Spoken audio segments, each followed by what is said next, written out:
until you're ready. Are you ready? I'm ready. All right, excellent. I love you. I love you too. Hello, everyone. Today we are doing review lesson 116 and the correlating chapter text of chapter 11, God or the Ego, section 5, the dynamics of the ego, paragraphs 10 through 18. Let us begin. Alex? So I don't have it up in front of me, so I'm going to try to remember. Okay, this is chapter 11, section 5. The dynamics of the ego. The dynamics of the ego, paragraph 10. Your recognition that whatever seems to be separate from you, from God, is only fear, regardless of the form it takes, and quite apart from how the ego wants you to experience it, is therefore the basic ego threat. Its dream of autonomy is shaken to its foundation by this awareness. For though you may countenance a false idea of independence, you will not accept the cost of fear if you recognize it.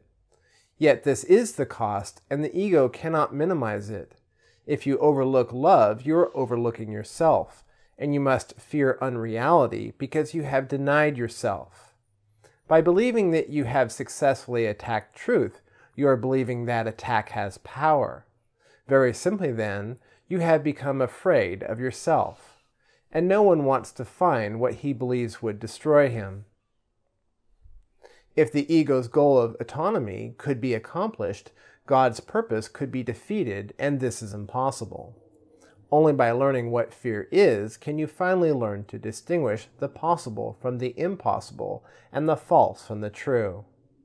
According to the ego's training, its goal can be accomplished and God's purpose cannot. According to the Holy Spirit's teaching, only God's purpose can be accomplished, and it is accomplished already. Yeah.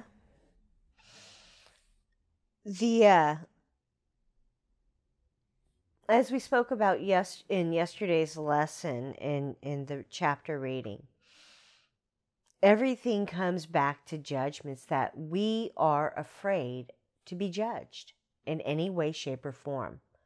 We are terrified of judgments. We believe, and we are taught to believe, that judgments define us. Other people's judgments and opinions of who they think and believe we are define who we are supposed to be. And because of that, we think with our ego thought system that we can do everything by ourselves, that we don't need anybody else's help, especially not God's. We're taught to be afraid of God because God will judge us. The one thing that we are afraid of is being judged. So if God is judging us, we're terrified.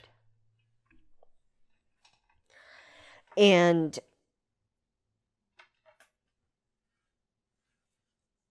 the ego would have us believing that we have beat and defeated God's purpose.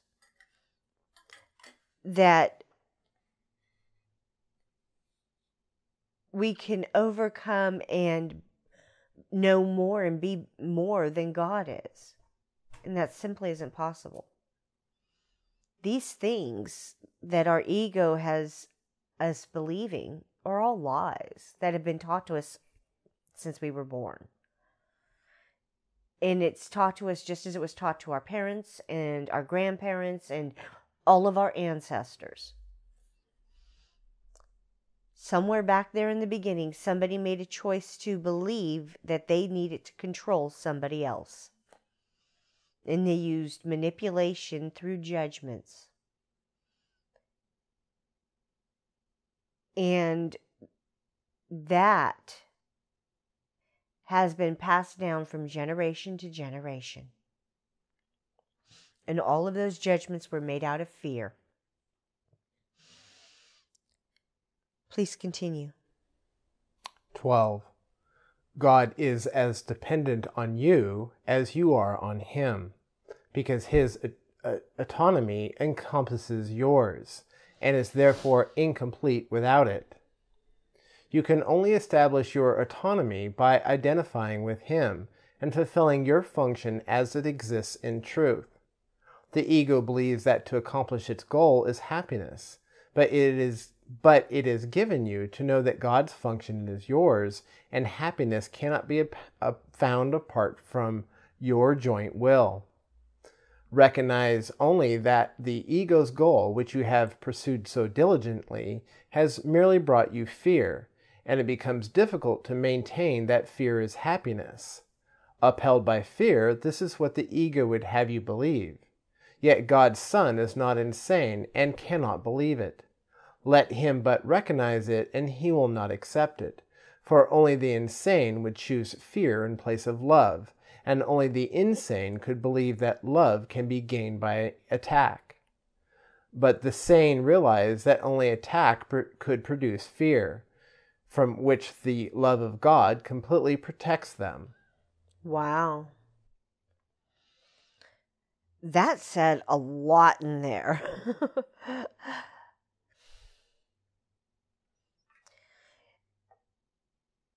You know,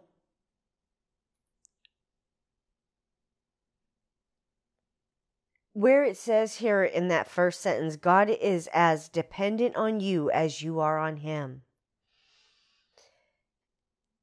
because his autonomy encompasses yours and is therefore incomplete without it. You know, I shared with you all before the understanding I'm given by my guides of how within me, within my heart chakra, where my altar is, where my soul resides, is my altar. And in that altar, where my soul resides, God resides with me, as does Holy Spirit. They all reside within there with me. And God also resides out there, of which I reside within him in his altar with Holy Spirit. So just as God is within me, I am within God. And that is the understanding I'm given when I read that particular sentence there about how his autonomy encompasses me. It's because I am within him in his altar with Holy Spirit as the shining light within him. And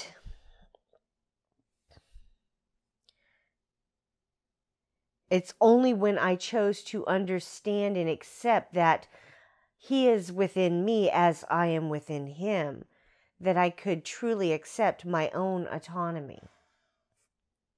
That as much as he encompasses me, I encompass him within me. And that as I accept his will for myself, the things in my life that I have been seeking come to me. The joy, the happiness, the letting go of all of the pain and the suffering that was mental and emotional. All of those things have gone away. It's only in going within and looking at all the things that I experienced with him and asking for correction that I was given the correction and I could let that crap go. And in so doing, I was able to accept what they put before me because I was tired of the pain and suffering, tired of feeling lost, like I didn't know what to do or where to go.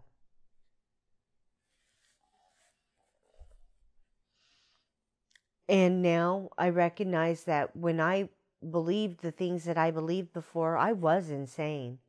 I was crazy to believe that kind of stuff. To be in fear of all the things I was in fear of.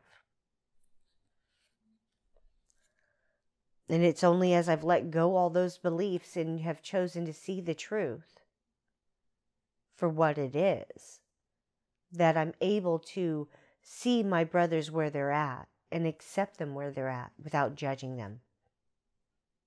Please continue.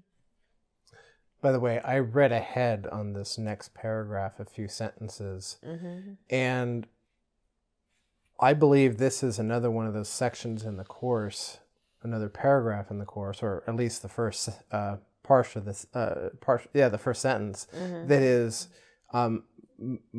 very widely misunderstood and used for attack and abuse. And the very first part of the sentence, I keep getting told that it was flip-flopped. So here's what it says.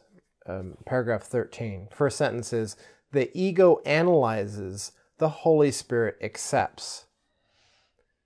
And I remember one particular teacher saying that in response to me when I shared on ACIM Awakening Together radio. And that was her response to me when I shared about where I was at and what I was going through. And that's my experience of how this is used as a way to judge our brothers and say, oh, the ego analyzes, the Holy Spirit accepts. You know what's funny about that, though? What I have come to understand is that the ego is the one that wants you to blindly accept. Yes. And the Holy Spirit is the one that has had me analyzing every fucking thing. That's true, huh? Yes. And so what I'm getting with this particular sentence right here is that whoever wrote that flipped it around. Whoever wrote it flipped it around. I don't know, because the whole paragraph keeps going on. Let me read the paragraph and then we can talk about it. All right, so I'm going to start over. Okay. The ego analyzes, the Holy Spirit accepts. The appreciation of wholeness comes only through acceptance, for to analyze means to break down or separate out. The attempt to understand totality by breaking it down is clearly the characteristically contradictory approach of the ego to everything. The ego believes that power, understanding, and truth lie in separation, and to establish this belief, it must attack. Unaware that the belief cannot be established, and obsessed with the conviction that separation is salvation, the ego attacks everything it perceives by breaking it into small, disconnected parts without meaningful relationships, and therefore without meaning. The ego will always substitute chaos for meaning, for if separation is salvation, harmony is threat. Now, what's interesting is the last sentence is just about the only sentence that made sense. At some point while reading this, I think I vomited a little bit in my mouth. Yeah. So I don't know what's going on here in this paragraph, who wrote it, where it came from, if something was twisted or whatever, because this course teaches, 99% of this course teaches, except this one paragraph right here, to look at everything. Exactly. And that's why I'm going, I'm being told inside that it has been twisted around, flipped around. Right. Because Holy Spirit has had me looking at every fucking thing I've ever experienced. Right. And analyzing it, breaking it down to really look at what I was thinking in those moments, what I was feeling emotionally in those moments, and how I was... And what others were thinking and feeling in those moments. Exactly. And believing to be true. Exactly. And, looking at whatever the situation was, what was being said to me at those moments, so I could understand exactly where I was getting thoughts and ideas and beliefs from. How I was reacting to those around me and what was being said to me, as well as what was being done to me. Holy Spirit has folded time and space so I could look at these things and analyze them. So that in and of itself tells me that Holy Spirit analyzes the things you've gone through with you so you can see the truth of what you do. where Holy Spirit will always have you looking at these things and questioning them. Ego teaches you to blindly follow, believe, and accept whatever is being handed to you as the absolute truth. To conform to another's dictates without questioning what's being said to you. So I do believe somebody got mixed up here and was twisting what they were hearing to have it mean what they wanted it to mean. Because what it says there makes absolutely no freaking sense. Because it describes the Holy Spirit, yet they're putting the ego in there. In Holy Spirit's place. That Holy Spirit will have you looking at things and questioning them. By the way, I just realized the third sentence contradicts the first two. So the third sentence says, the attempt to understand totality by breaking it down is clearly the characteristically contradictory approach to of the ego to everything. So it just says breaking it down is contradictory to the ego. Yet in the beginning it said the ego analyzes, Holy Spirit accepts. I think you're right. I think some words have been flipped around here and changed around, because the paragraph itself contradicts itself in what it's saying. Absolutely. Yeah. And, this is why I don't just blindly accept anything I'm reading, folks. I have learned to question every freaking thing that I am taking into me. To look at it with Holy Spirit, God, and my guides within me, because I do have spiritual guides on the other side in other dimensions. I'm not tied just to this realm. And believe it or not, neither are you guys. Man, this ear feels like I've got somebody in it going.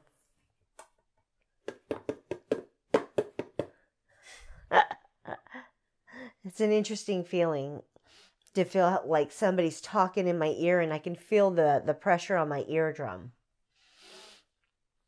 Like someone's like, you know how you get that breathy feel in your eardrum when someone's talking in your ear, whispering? That's the feeling I get. What's interesting is also the last sentence doesn't sound right either. I was saying the last sentence sounded okay, but it says the ego will always substitute chaos for meaning. For a separation is salvation, harmony is threat. Okay. And actually, that part seems to be actually true. Okay, all right. Because the ego will always substitute chaos for substitute chaos for meaning because there really give chaos the meaning. Thing is that's the thing, there is no chaos, everything has meaning. So even in that last sentence, still there's something wrong with that. Yeah, for if separation is salvation, harmony is threat. Now, harmony to the ego is threat. True. Now, if you said the Holy Spirit will always substitute chaos for meaning, that would make sense. Everything has meaning. Yeah, because Holy Spirit would be the one that would show you why the chaos around you, what meaning it truly has. And that it's not actually chaos. Yeah, that there's a purpose to everything that happens. Right. And that's what he shows me, that there has been a purpose to everything that's happening here in our home state and out there in the world. That everything is a catalyst for humanity to open its eyes to a truth, to what is happening that they no longer choose to experience, and to give them the choice of whether or not to continue with it or to recognize it for what it is and let it go. Yeah, so this particular paragraph is kind of twisted up. This is why we need to look at it and question it with Holy Spirit. Question everything. Absolutely. Question everything. And don't just take our word for stuff, folks. Question it. Go within your own heart and mind with Holy Spirit and question it. Yes. Ask for how it correlates to your own life and how it's true for you. We use our own life examples, but you may not experience things as we have. So you may have completely different experiences, so it doesn't seem to feel like it resonates with you. Like something feels different about it. It sounds true, but something feels off. There's a slight conflict in there. Well, ask yourself why. All right, let's continue on. 14. The ego's interpretation of the laws of perception are, and would have to be, the exact opposite of the Holy Spirit's. The ego focuses on error and overlooks truth. It makes real every mistake it perceives with the characteristically circular reasoning concludes that because of the mistake, consistent truth must be meaningless. That sentence does not read smoothly at all. The next step then is obvious. If consistent truth is meaningless, inconsistency must be true. Holding error clearly in mind and protecting what it has made real, the ego proceeds to the next step in its thought system. Error is real and truth is error. So what it's talking about there, folks,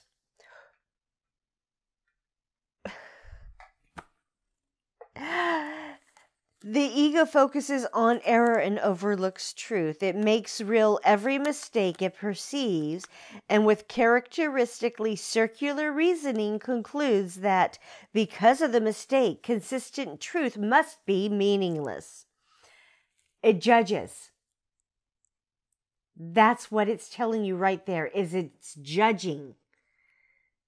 The ego makes real every mistake it perceives with characteristically circular reasoning,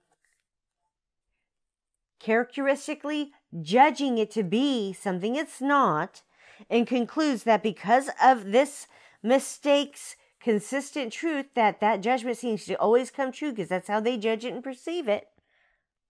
Because that's what they believe. They project it out, so that's what they perceive. If you believe it, you perceive it, folks. So because what they keep believing to be true is what they keep perceiving, when they hear the truth, they believe that is the error.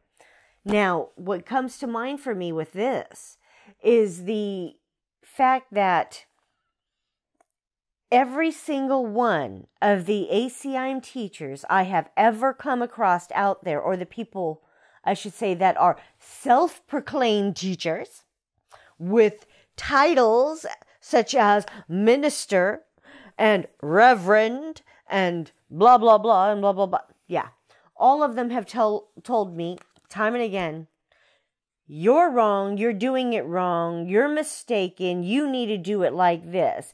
This is the only way it's supposed to be done. And yet when I share with them my truth and stand in my light of truth about how when I chose to listen to and follow what I was being told, when I listened to the voices within me, and I followed their guidance instead of listening to all of them out there, I was healed of everything. All my mental and emotional anguish that I experienced all my life was healed. All the diseases I had in my body have been healed. And yet they're telling me I'm the one doing something wrong. And all that stuff was healed without medications or surgeries. And yet they are the ones dealing with cancers, fibromyalgia, and all kinds of other diseases. What's wrong with that picture, folks? If I'm being healed, as this is telling me I can be healed, and yet they continue to try and tell me that I'm the one doing something wrong, what's wrong with that picture? And once again, I keep having my guides tell me they are in a rut. They have been stuck in a rut for the last 30 some odd years and have not been able to get their asses out of there because they keep digging in behind the person in front of them. burying themselves into their own graves.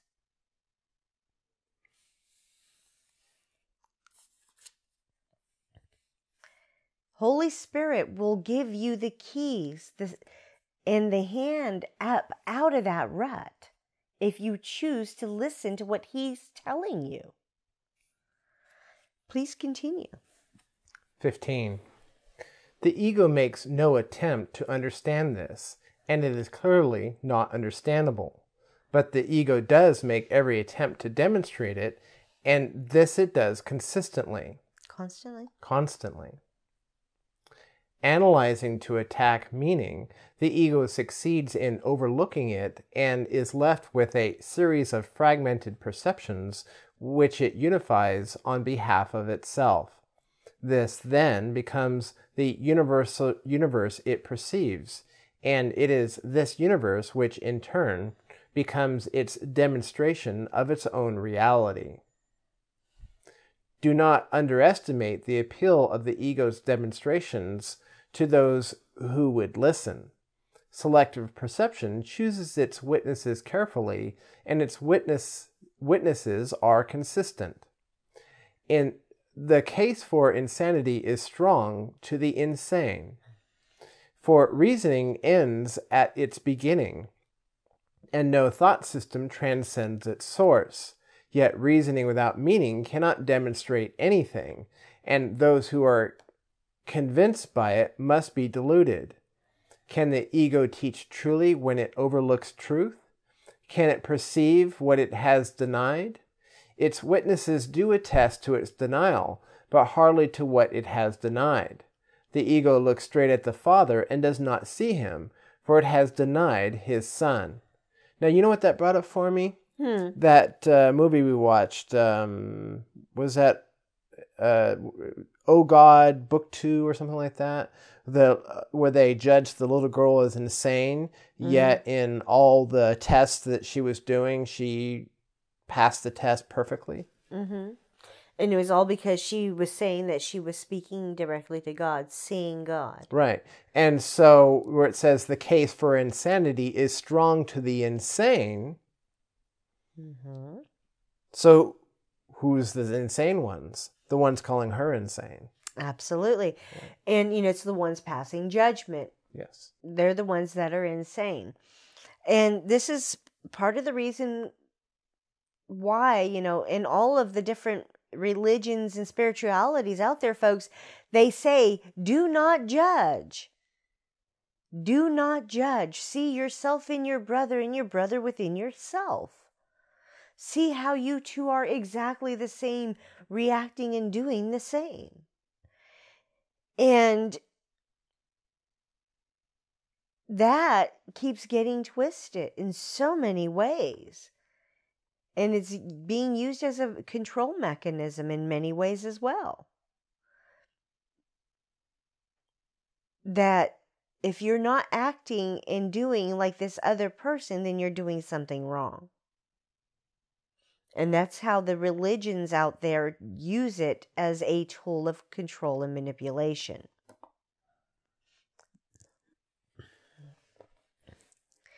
And what it's talking about here about do not underestimate the ego's appeal for the ego's demonstrations, that those who are only on the surface looking at things with that shallow egoic belief system in the foreground will migrate to those who sound good to them, that whatever they're saying resonates with whatever their thought and belief system happens to be in those moments. And it's that kind of stuff that you have to really pay attention to. That just because it sounds good and it really sounds and makes you feel good inside to hear something like that, ask yourself, is that really true?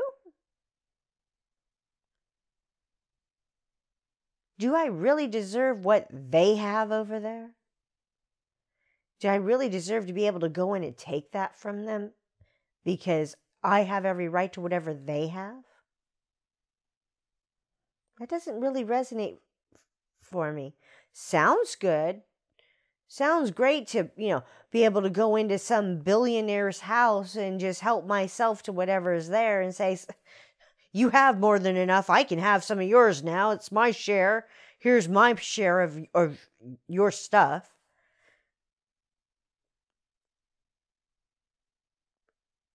As great as that might sound, to be able to go in and just do something like that so I can be just as rich as they are, it doesn't resonate in my heart to try and take from someone else what they earned for themselves. You know what I mean? I'm not sure how you even got onto the idea from just for taking things from the rich. And I'm not sure how you got onto this track. Well, it's the idea that the ego believes that it can take and just... That its happiness and salvation is found in taking from a brother? Yeah. Yes. Yeah. Which is what they're talking about. The ego sees things the opposite of the Holy Spirit. Actually, it does, yeah. So the ego believes in taking, the Holy Spirit believes in giving. Exactly. Yeah. So it all was wrapped in together. I just had to figure it out. Exactly. Yeah. I guess I analyzed it. Mm-hmm. You had to analyze it to understand what was going on. There was a joke in me saying that because of paragraph 13. Yeah, in this thing, analyzing to attack meaning, the ego succeeds in overlooking it and is left with a series of fragmented perceptions which it unifies on behalf of itself. And my understanding of that is that the ego will hear what it wants to hear in the moment. It's like they will hear somebody say something to them and they will immediately take whatever's being said as an attack and twist it to mean something else, even though the person is not attacking them in any way. But that is what the ego will choose to hear in those moments, because it cannot perceive anything other than attack.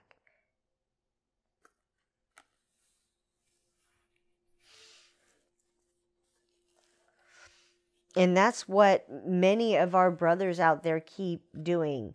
They say that, you're not supposed to correct your brother, you're not supposed to attack, and yet that's exactly what they turn around and do when they tell their brothers that they're doing something wrong. It's what's that word? Hypocrisy? Thank you. Yeah. Kettle calling the pot black? Or is it pot calling kettle black? It's the pot calling the kettle black. I think it works either way. They're both black. Yeah. It's like, out of the frying pan and into the fire, right? Right. But that's part of the understanding that I'm being given with this stuff, is that a lot of these folks chose to blindly follow and believe whatever was being said to them by the person that was teaching them at that time. And they never bothered to really question what was being said to them.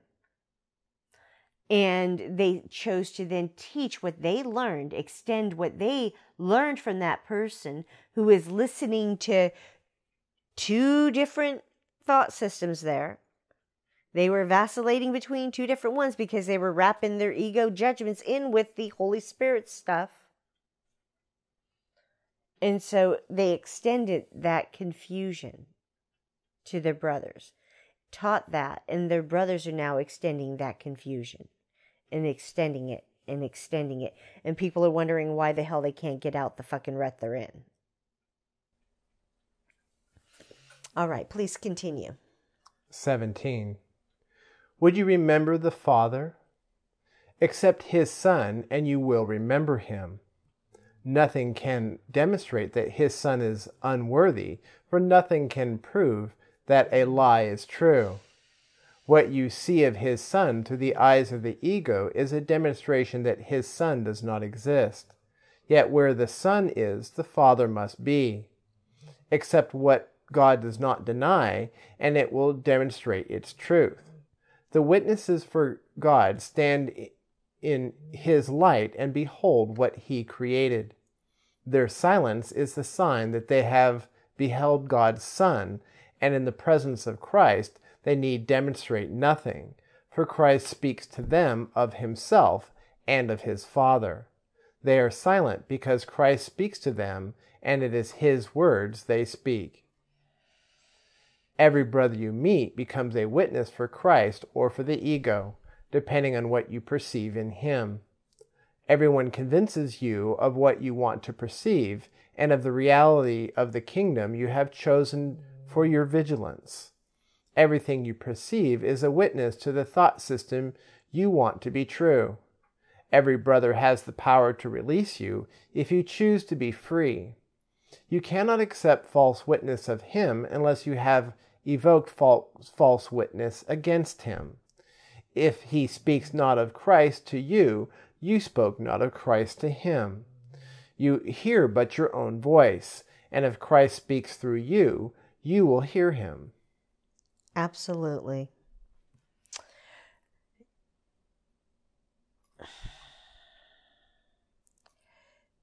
Wow, it's hard to break this down coherently right now. I'm just getting as within, so without. Yeah.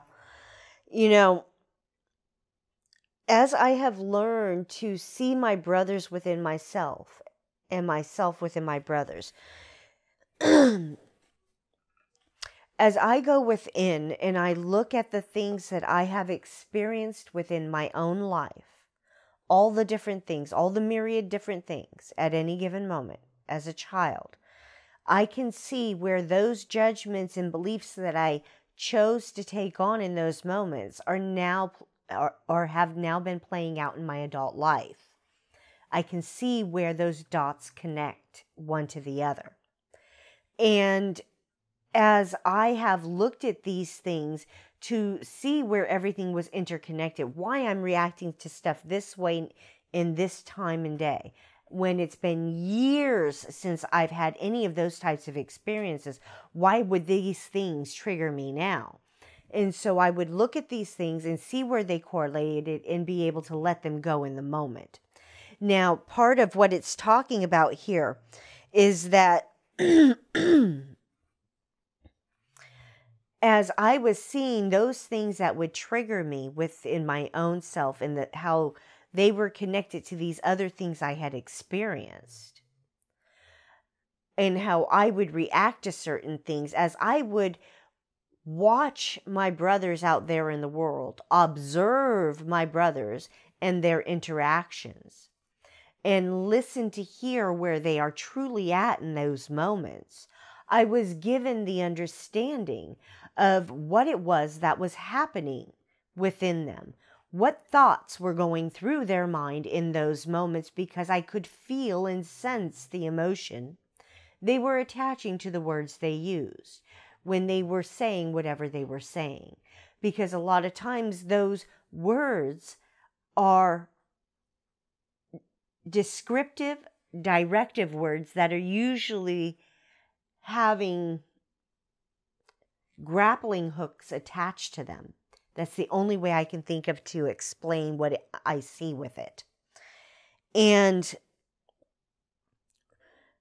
as I see what they are going through in those moments, I recognize how within my own self, how I also have experienced those same things and have reacted in those same ways, which gives me a clue in to what it is they are truly going through in those moments, and how it is I may now be of service to them to help them see the truth and see the light of what it is that is going on, by sharing an example of things that I've experienced that are similar in nature, that have similar emotional responses and reactions. And in that way, it allows them to then look within themselves and see how they are reacting to certain things and correlate it with what I've just shared with them to see it differently. So they can then look at it in a different light, question it with Holy Spirit to say, is this right, what she's saying here? And let it go. And it's when I look through those things and I can see it in my brother and accept him in those ways, that I'm able to demonstrate the truth of what it is Holy Spirit has given me by sharing those truths with you.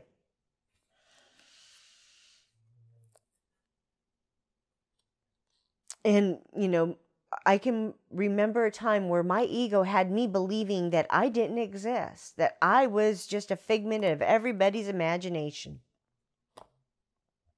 including my own. One of the things I was getting from that is that basically, back when I used to hang out in the Awakening Together room and group, the ego would get called out all the time. And what I was getting from that paragraph is, if you're seeing egos and not the Holy Son of God, you're looking from your ego thought system. So again, as within, so without. Yeah. And just like a certain someone saying that quote to me after I shared my experience, that the ego analyzes and Holy Spirit accepts, it was basically her telling me that all she's seeing is ego. Even if the sentence and the whole paragraph is twisted, that's what basically she was revealing. Absolutely. That she was looking through the eyes of ego at ego. Yes, because she was judging it. Right. Absolutely. And that's part of what goes on here, folks, is many folks will look at stuff and tell you, oh, you're doing this and you need to do that instead. And, oh, you're just in your ego fear system right now, and crap like that. And granted, I'm sitting here and I'm pointing out how these teachers are still within their ego mind, with examples of how it is so.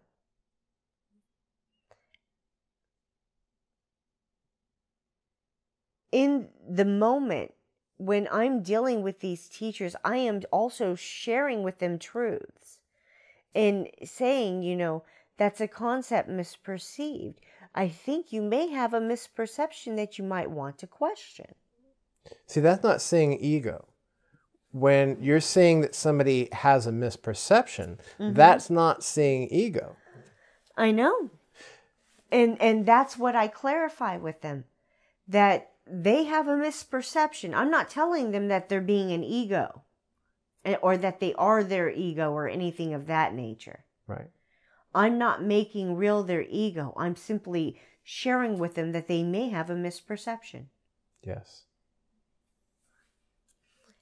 While doing this course, I have noticed a shift. But this shift occurred, I don't know, a year, 2 years, maybe even 3 years ago, where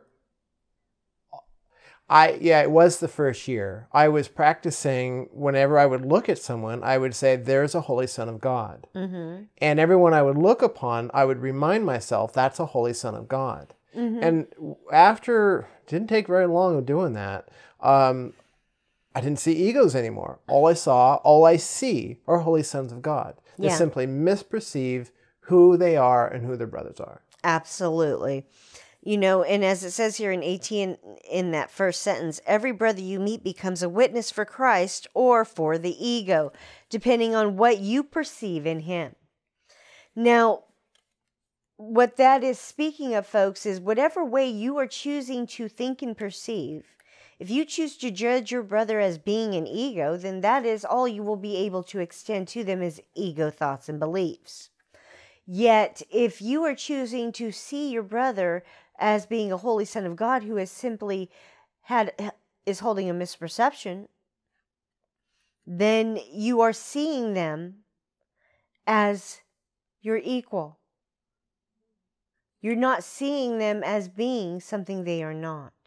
You are recognizing that they are simply mistaken in what they are thinking and believing in the moment. All right, folks. Unless Alex has anything to add to this. Yeah, I was getting something from. It's funny you paused like that. It's like you knew it, but I forgot what I was thinking about for a moment when you paused. But I was getting something from Bashar where he was talking about. Think of it like a radio or a television, and you would tune into the station, and think of yourself as that radio, and you tune into the frequency.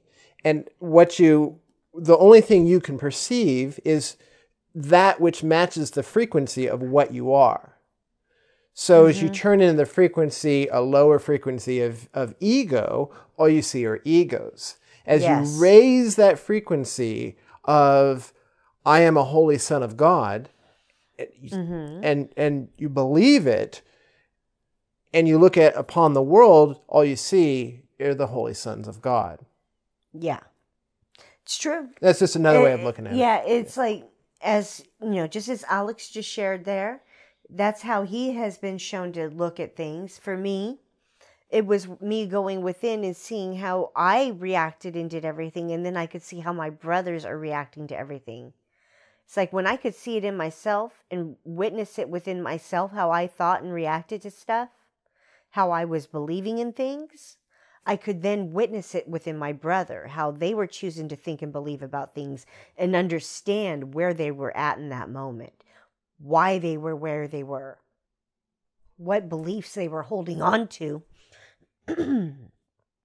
what beliefs they were holding on to in those moments that were causing the conflict within them, the misunderstandings, the misperceptions.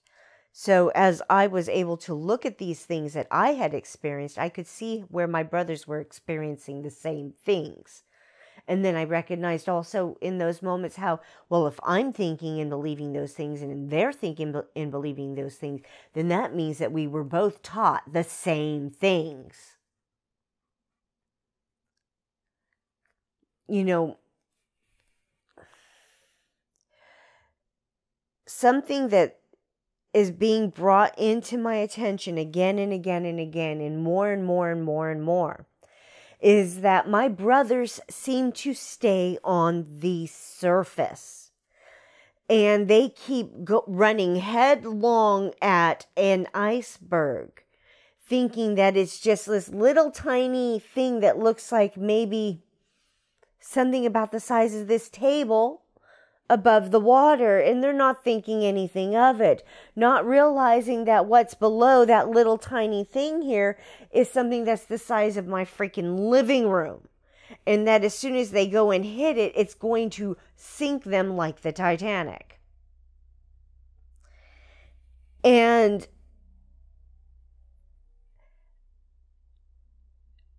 all of my brothers seem to be staying on the surface level, and out of fear refuse to go any deeper than the surface, because they have and they're holding on to this belief that to go deeper and to look at these things deeply would mean that there's something wrong with them, that they're going to lose something, that they're going to have to give up something, because whatever is there that they've been holding on to, when they see it, they're going to have to let it go. And that's the whole thing that they've been holding forth to and holding on to and believing in as defining who they think and believe themselves to be.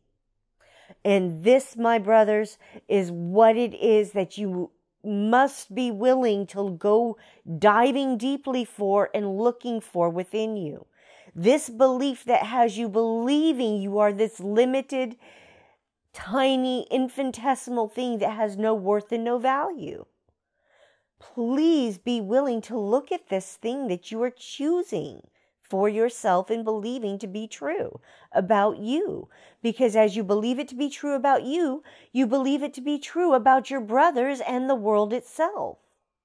That everyone and everything in this world is limited, starting with you.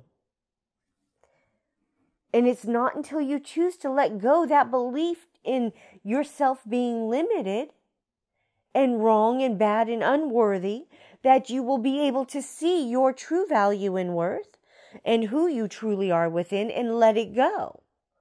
Let go of all that crap you've been taught to believe.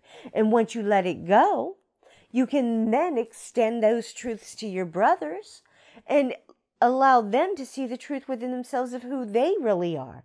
So they may then extend it to their brothers and so forth. So all of us may finally walk through that goddamn motherfucking door with Jesus Christ. Because man, he has been standing there for thousands of years waiting, people. He has been waiting. He has opened that door, unlocked it, everything, but he is barred from crossing the threshold until we are all there linked with him, arm in arm, and walking through. He cannot even put a toe over. Not even a little strand of hair can cross that threshold. It's like he's banging his head against an invisible wall until we all get there with him. Until we all recognize the truth of who we are within us. None of us can cross that threshold.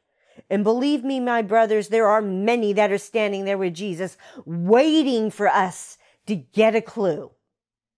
Waiting for us to come to the understanding that we are doing all of this crap to ourselves with our choices to blindly follow and believe everything that has been taught to us and to never question it. To go with that ego thought system that's being taught.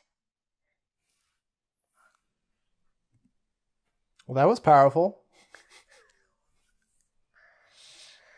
Okay, that was chapter 11, God or the Ego, section 5, paragraphs 10 through 18. Let's move on to the lesson of the day.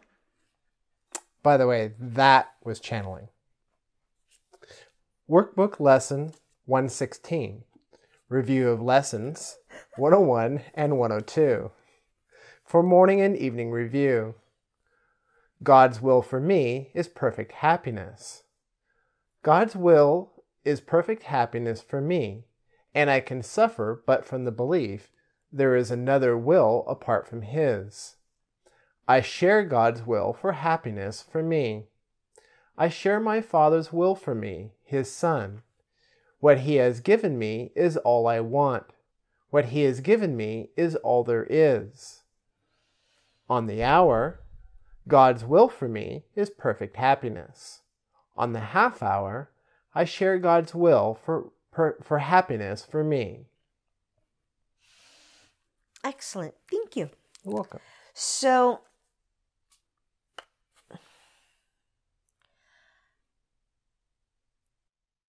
take this stuff in, folks, what it's saying here in these lessons, and really consider that judgments are the ego's tool of manipulation and control. And separation. And that is what it uses as the pry bar to keep you and itself separated from God. And the rest of the world. And the rest of the world and your brothers. The ego uses judgments as the sword to kill. And it's those judgments that you are absolutely freaking terrified of. The same judgments you are handing out are the same ones you are terrified of receiving. Live by the sword, die by the sword. Live by the judgments, die by the judgments. Because the judgments are the diseases within you, folks. All right, so that was lesson 116. God's will for me is perfect happiness, and I share God's will for happiness for me.